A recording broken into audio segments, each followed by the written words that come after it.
Ude Gatame, position fondamentale. Ma tête s'applique contre mon épaule pour contrôler le poignet d'Uke. De cette manière, je suis capable de décoapter le bras d'Uke, l'articulation du coude en tout cas. Ici, j'exagère un peu pour montrer le déséquilibre.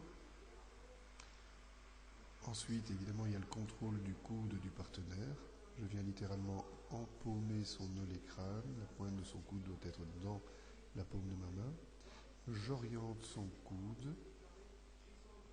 J'applique mes coudes vers mon corps et en même temps, je viens appliquer mon thorax vers l'avant, ce qui a pour effet de le faire entrer dans la clé. Ensuite, une série de mouvements, une petite synèse facile à mémoriser.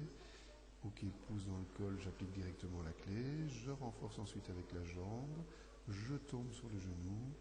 J'applique le deuxième genou. Le partenaire veut se redresser. Je roule et j'applique une dernière forme. Le partenaire me saisit au niveau du col lors d'un contrôle entre jambes. Je viens faire corps avec son bras. Et puis je pivote sur mon autre côté en traînant la clé. Je dois contrôler à l'aide de mon pied la crête iliaque du partenaire pour l'empêcher de se redresser.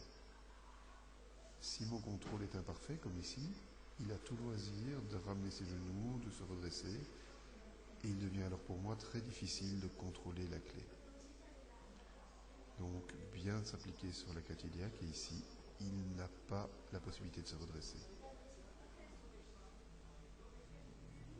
Ensuite, on va changer de position pour passer dans la saignée du bras selon le même principe, faire corps avec son bras, pivoter, contrôler la crête iliaque.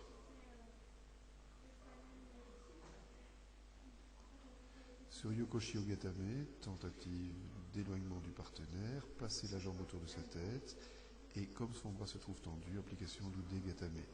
Attention à ne pas fermer la Sankaku comme ici, sinon on est dans le champ d'application des Sankaku Gatame.